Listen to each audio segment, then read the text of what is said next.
5 minutes after 11 o'clock. Thank you for tuning in. Robin, you and I have been doing this for a very long time. And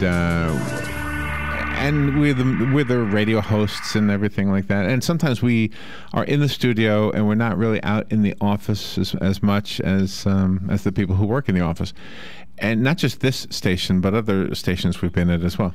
Anyway, I remember a lady at another station, and we were talking one day after she had worked there a while, and she said, and it was kind of like your hair was down. It's like we were eating cake or something. I don't remember. We were, it was kind of a downtime. Anyway, she said, gosh, when I first came here, I was so worried that you were going to be nasty. I was so worried that you were going to be arrogant. I was like, oh my gosh, why did you think that about me? Mm-hmm. And it occurs, when you don't realize. I mean, from your perspective and my perspective, we just get up, we brush our teeth, we put on our clothes, we come in here. Well, you probably do a few more things than that. But we don't realize what it looks like to other people. So it's a little intimidating sometimes, especially in this business. And we're really just normal, everyday people. And so when somebody new comes in, ever since that lady, I always think, gosh, I got to make sure that I approach them and make sure that they realize that, don't treat us any different than you would treat the guy who empties the trash. Don't treat us any differently than anybody. We are just like everybody else, okay? Right. But the new people often have a different set of circumstances than those who've been here for a while, who get to know each other. Mm-hmm. And it is an interesting thing that there's probably never been a book written about this before. And of course, in our own lives, I can remember many times when I was the new guy. And I'm sure you've had your experiences as being the new person. Dr. Keith Rollag has studied this and written a book about it. He is an award-winning educator. He serves as the Associate Professor of Management and Chair of the Management Division at Babson College. He's an organizational researcher. He's featured in the New York Times, Newsday, Investors Business Daily, the MIT Sloan Management Review, Wired News, the Harvard Management Update, and his book is called What to Do When You're New. How to be comfortable, confident, and successful in new situations. Dr. Rollag, good morning, sir. How are you? I'm doing wonderful, and I'm honored to be here. Well, it's an honor to have you. And this is such an interesting topic. I mean, at this point in our lives, I don't think I'm very new anywhere anymore. But I certainly have recollections of doing this and being new and being a little intimidated. Mm-hmm. Yeah, I mean, if you think about it, we are often... though we get into our usual routines, we may find ourselves in new situations, maybe even small ones, almost every day of our lives. Granted, we have the certain moments where you join a new organization or you move to a new neighborhood, and those are sort of the big new situations. Yeah, but we also have a lot of situations, we interact with more strangers in a typical day going about our business than our ancestors did their entire life. So it's a new world. Bet you're right, yeah. Yeah, for us who are still carrying brains that evolved for a very different world than we live in now. Do you know, I worked for a while at an assisted living facility, and there was a 40-something-year-old black man, and his race is important in this story, and I'll tell you why. He had been a truck driver, and he was in a horrible accident, and it caused him to have some brain damage, which is why at 40-something years old he had to live in an assisted living facility. Mm-hmm. The assisted living facility was 94% or 95%, I'm making a number up, but he wasn't the only black person there, but he was one of the few. Yeah. And he certainly was one of the few men. So not only was he a man, not only was he younger, but he was also African American. And I remember he came up to me, and he was very, yes sir, no sir. And I said, oh, come on, relax. We're going to go to the store and get some stuff. Yeah. So he became my buddy. He ended up dying maybe a year later, which was unfortunate. But I remember he was very, very intimidated by the new circumstances he found himself in. Yeah, I mean, if you think about it, for much of human history, encountering strangers was a difficult thing. Putting yourself in a new situation, it rarely happened for people. And back then, the risk of either the aggressiveness of the other people in terms of getting in, if you were rejected from the group and getting pushed out of the group, it was often a life or death situation because groups were far apart and you were more likely to starve to death or get killed. So our brains are wired to be very nervous about our relative social position, about how well we'll be accepted, how well we'll perform relative to other people. So it's not surprising in that case, in many cases, we come in with a lot of intimidation that's probably more than is really dictated by the situation itself. And that happens in families that divorce also, because if they divorce, then the children are split between the parents, and then maybe one parent finds a new partner, and then if they find the new partner, there's a whole new family that the children have to be introduced to. So they're new on one side, and the other ones are new on the other. Yeah, and if you think about, and you start thinking of all the, whether it's divorces, marriages, you just mentioned health issues, all of these things put us into new situations. And the extent that we can get more comfortable in those situations, we'll be able to sort of live a lot more interesting and fun life than to be sort of captured by our anxieties. So talk about this, if you could, Doctor. Let's say I join a new organization. I'm in a new place, and there's this one person that I can relate to that's really nice to me. I thought, oh, this is my comfort person. Mm-hmm. How dangerous is it of me to be clingy to that person? Because I could find myself doing that rather than expanding to the other people who are less comfortable. I would stay with the guy or the lady who just befriended me right from the get-go. Mm-hmm. I mean, I think you hit it. The key is the awareness. So in other words, having that person, what I often call the buddy, it's somebody who you somehow connect with. They've been there, maybe not incredibly long time, but at least long enough or short enough to know what it's like to be new. I think to the extent that you have that person, it's really valuable. But as you said, you don't want to rely on them too much for every question that you have, or rely on them too much as your sort of only relationship. I think being aware of it, then maybe that person can give you the confidence to push beyond your comfort zone, go meet the other people, right, and then find that right balance that you need to be effective in your job. And that's one of the things that you talk about in your statement, the roots of reluctance? That's right. I mean, again, as I said before, we're hardwired to be nervous in these new situations. The other challenge is that we're taught from a kid, by parents and teachers, don't talk to strangers.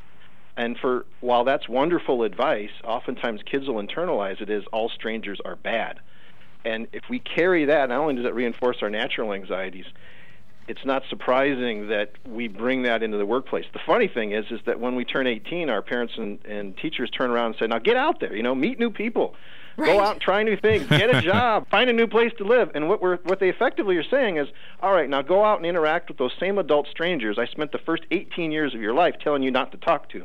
So it's not surprising that most of us carry some of those anxieties into new situations, including the workplace. What's comforting, too, is when somebody knows your name. I can remember, 1977, how long ago was that? I moved to California, and there was a little deli I would go to.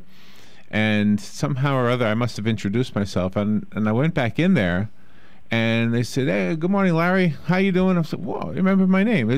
A name must make a big difference, just knowing somebody's name. Oh, sure. I mean, it's probably the most fundamental part of our identity.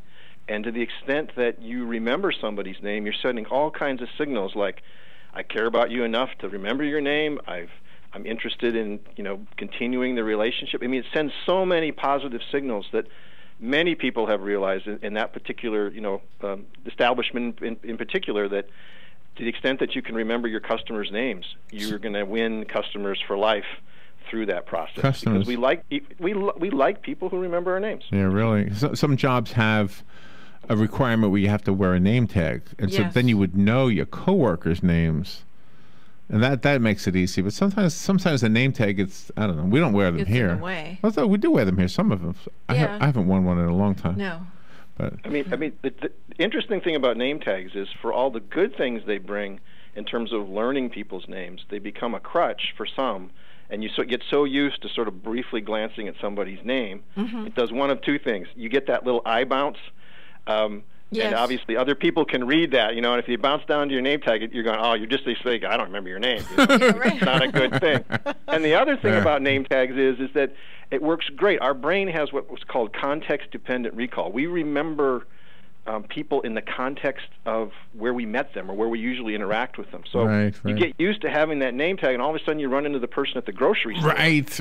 And your brain just goes, my goodness. And you're thinking, I just know, I've worked with this person for 10 years, and now why can't I remember them? And that's the reason. That does happen. It happens. It happens to all of us, but it's completely normal. You talk about being conversational. Larry and I were at a conference last weekend. We didn't know anybody. There were a few hundred people there, but we got to meet a lot of people, but then we got close to other people, and it's because of the conversation, because we just were very conversational with each other, and even if we felt a little shy, we didn't show it. Yeah, and I think, you make a great point in the sense that a conversational is a skill that you learn. And as radio hosts, you've gotten very good at it over time, and of course that can carry into the events that you go to. But I think all of us can get better at these fundamental skills of being able to introduce yourself, the kind of opening lines you use, the kind of things you say about yourself, the kind of go-to questions you have to get the other person talking. Those are all things that, with practice, we can get better at and be more comfortable the next time we enter into those kinds of situations. Is it worth talking about the differences between men and women in those situations? I'm guessing women have a different experience than men do. Boy, that's a great question. I think it's a hard one to answer because it's very contextual. I've found through my interviews that I think the basic anxieties are not any different between men and women. Obviously, there are different kinds of dynamics as men interact with women and men interact with men and women interact with women. But I think to the extent that you can prove and develop these skills, they'll work in most any kind of situation. We need to take a little break, and we'll be right back. I want to continue the conversation, of course, on the other side of the break. And I know you have to do another interview, so I'll keep my eye on the time as well. Dr. Keith Rollag is on the phone. His book, I wish I had this book when I was younger. Yeah. I'll probably have these circumstances again. When I go to the retirement home, I'll be the new old guy. That's right. What to do the new old guy? Oh, we got a new old guy here. Let's pick on him. We'll be right back. This is WOCA. Hey, Matt. I know Sunrise Automotive does auto stuff, but I need some tires for my truck. Can you recommend someone? Yes, I can. We do that. No, I mean I need them installed and balanced and all that. Yep, we do that. Well, my son needed his windows tinted. Yep, we do that. I need my seat replaced. Yep, we do that too. I need a new roof line, a new spoiler, and a new trunk. We can even do that too. Okay, I get it. I suppose you can also do a radio show too, huh? Well, as a matter of fact, join me every Monday at 10 for auto repair with personal care here on The Source. Of course you do. The weather is brought to you by myfwc.com. Safe boating is no accidents. Well, today, intervals of clouds and sunshine, high rip current risk at the coast. There can be a shower with thunderstorm as well later today, especially over the interior, the high 84 to 88. Partly cloudy tonight. There can be a brief shower or two in the area, low 69 to 73. For tomorrow, more clouds and sun with a couple of showers and a thunderstorm or two, the high 82 to 86. From the Florida Weather Center, I'm meteorologist Joe Lundberg. If you're anything like I was, the thought of getting older was the last thing on your mind. But here we are. For me, it started slowly. The lack of energy, never being in the mood, and when I was, I could never perform at my best. I tried the pills and other treatments with minimal results, and all but given up on my sex life. Then, I found the doctors at New Male Medical Center. Wow, they made a new male out of me. Feel like I'm 25 again. I have renewed vigor, so much more energy, and no longer worry about my performance. New Male treated me like my situation was one of a kind, with a custom treatment plan that really works. I feel great. They can create one for you too. It does not matter if you suffer from low testosterone, erectile dysfunction, or just want to last longer. New Male will help you. Call New Male Medical Center today at 352-404-4779. 352-404-4779. That's 352-404-4779. It will change your life. 352-404-4779. All right, 19 minutes after 11 o'clock. This is a fascinating topic. Dr. Keith Rollag is on the phone. He's written a book called What to Do When You're New, How to Be Comfortable, Confident, and Successful in New Situations. And as we were thinking about this, I guess I went back in my mind to being a new student in school or a new employee at a job. But I'm wondering about the other side of this, because I don't know that I've had this experience where you're the new boss, where you're the new teacher. So so you're actually at the upper end of the hierarchy that you're in, but you're still new. I'm guessing that's got to be a different experience. Doctor, am I onto something here? Oh, certainly, and I think it adds to the complexity because in addition to sort of establishing yourself in the organization as the new boss. With everything you say and do, you're sending all kinds of signals to the people who report to you about what kind of person you're going to be, how you're going to manage them. You have a lot of other things you need to think about in terms of showing that you care and you value and you respect your employees, establishing some kind of vision about how you want to lead, building those relationships. But I think fundamentally, though, you still need to worry and be a good newcomer. I've seen a lot of leaders fail, not because they don't have all the leadership skills in terms of how to manage people, but they're not very good in new situations, and so they don't introduce themselves to all the people. They don't get to know the people below them. And you can imagine if you don't remember people's names, it just sends a big, huge red light that I don't really care about you that much. Right. Completely undermines your ability to lead somebody. So can we use the book as managers? I'm thinking like maybe create policies that would make it easier for anybody new who comes into the organization so that the rest of us say, okay, from this point on, when we have somebody new, let's make sure we do blank. Mm-hmm.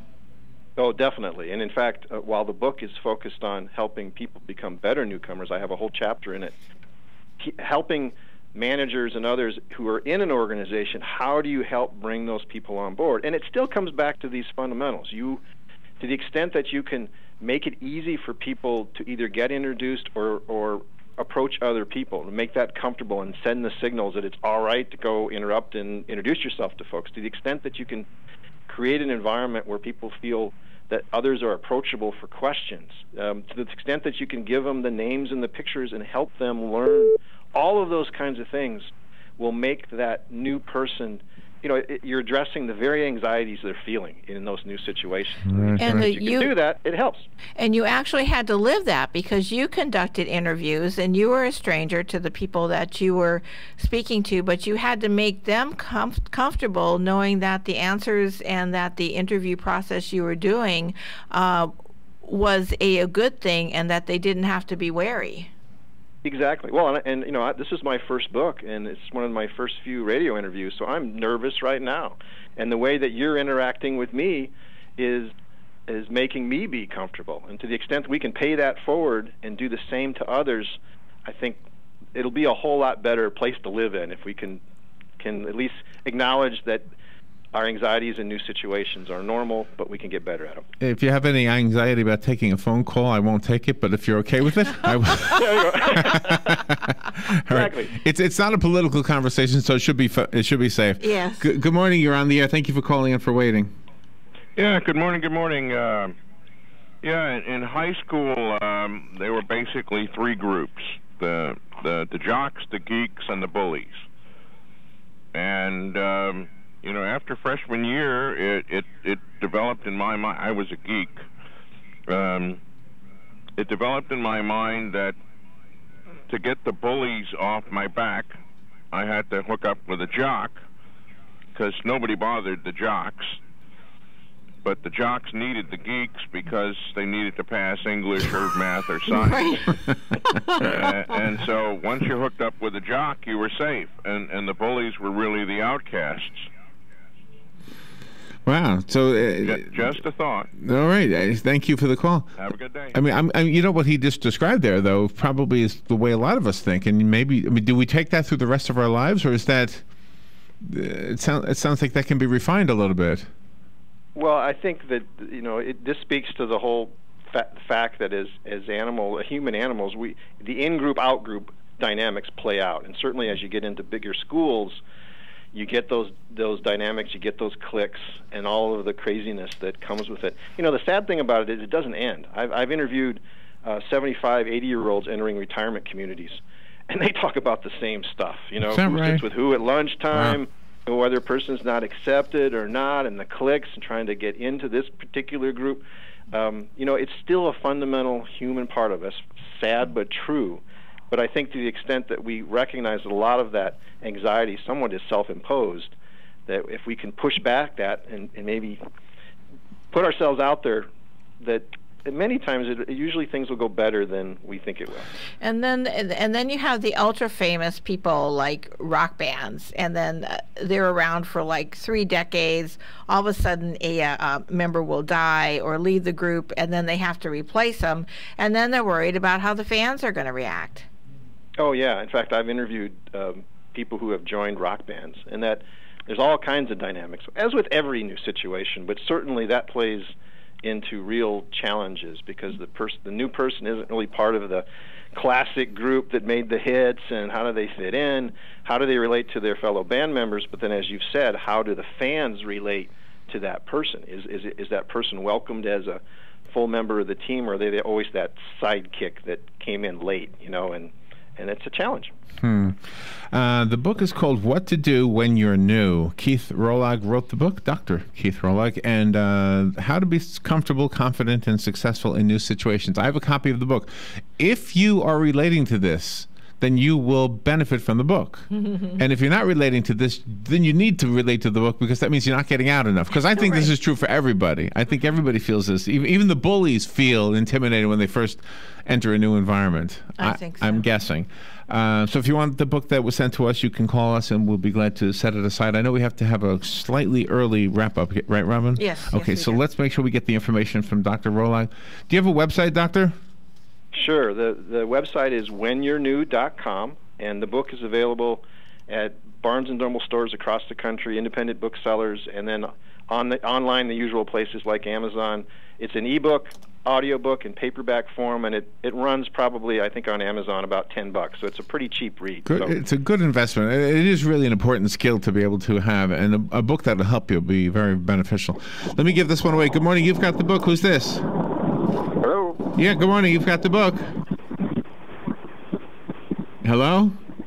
Hello. Can you hear me? Yes. Hello. Okay, you've got the book.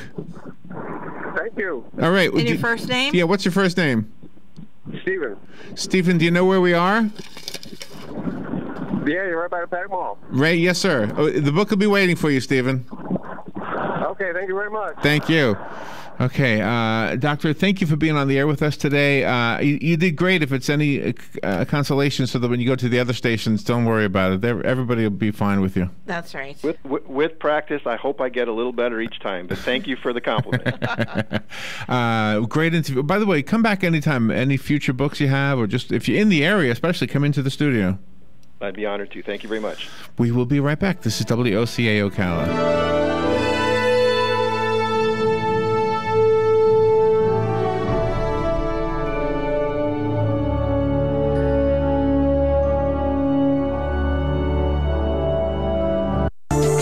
Got a garden, and we've got a show for you called You've Got a Garden with your host, Master Gardener Carol Ann Baldwin. Carol Ann answers your questions about your flowers, your veggies, your grass, your trees, even questions about your bugs. And she's only on WOCA, so don't miss Carol Ann Baldwin and You've Got a Garden each Tuesday from 9 a.m. to 10 a.m. right here on WOCA The Source.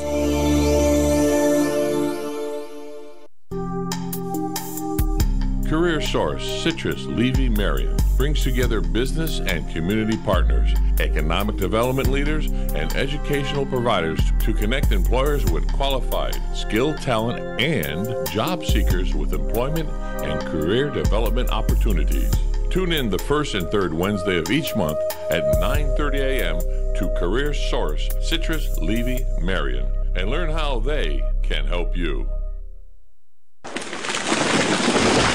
That was the sound of a tree falling. It could be your tree. You're going to have it trimmed, but never got around to calling Pride Tree Service. It could have fallen in a field, and now all you have to do is call Pride Tree Service, and they'll have it quickly out of the way for a great price. But don't wait until the tree falls. It may not fall in the field. It may hit your car, your house, or worse. So call Pride Tree Service today and avoid all those headaches before they happen. Pride Tree Service, 840-0750. That's 840-0750. Located next door to Silver Spring State Park and a few minutes from historic downtown Ocala, our award-winning Holiday Inn Express Hotel and Suites of Silver Springs is a place to stay for a friendly, memorable, and fun experience. Enjoy our fast and free Wi-Fi, complimentary hot breakfast, and free parking. Whether you're in town for work or play, our friendly staff will make you feel right at home. That's the Holiday Inn Express and Suites of Silver Springs, proud sponsor of Friday night Marion County High School football on WOCA, The Source.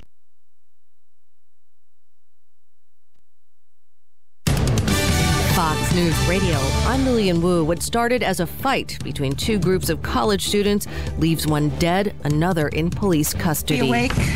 this morning to a terrible tragedy. That's Northern Arizona University President Rita Chang. NAU Police Chief Greg Fowler says officers were called to a dorm parking lot around 1:20 a.m. local time. Information on the injured students' conditions hasn't been released. Classes will go on today as planned. Fox Radio's Tanya J. Powers. The Lone Star State taking aim at Volkswagen for its emissions cheating scandal. Texas Attorney General Ken Paxton charges the emissions rigging violated state consumer protection laws and clean air standards. He plans to seek restitution for consumers and an injunction, civil penalties to prohibit future violations. Fox Radio's Joe Chiaro. And wholesale stockpiles rising in August with less demand for things like autos and machinery. Fox News, we report, you decide. At Geico, we've been innovating car insurance for over 75 years with forward-thinking ideas like online quotes and the Geico mobile app. And to prove it, we'll play one of our first radio commercials from 75 years ago.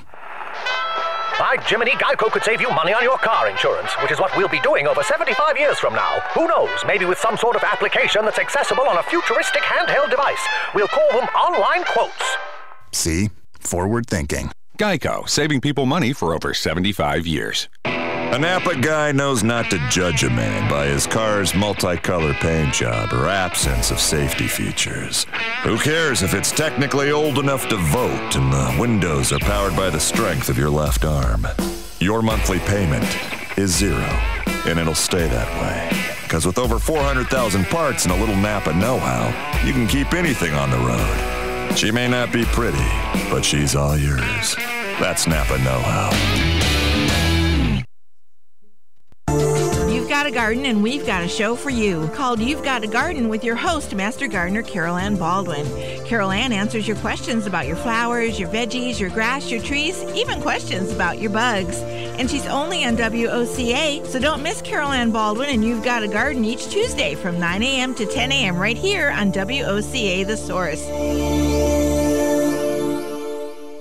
Robin, let's try a little plant trivia. Name this nursery. It's a not-for-profit, and it teaches growing and caring for plants to their students. Oh, that's easy. Kenny's Place. Or how about this one? It's a nursery conveniently located between Ocala and Bellevue. Again, it's Kenny's Place. Or how about this one? A nursery with a wide variety of just what you need or want at the most reasonable prices. Kenny's Place, of course. Kenny's Place at 7677 Southeast 41st Court. Give them a call at 867-1213. It's a caring place for people and plants. It's Kenny's Place.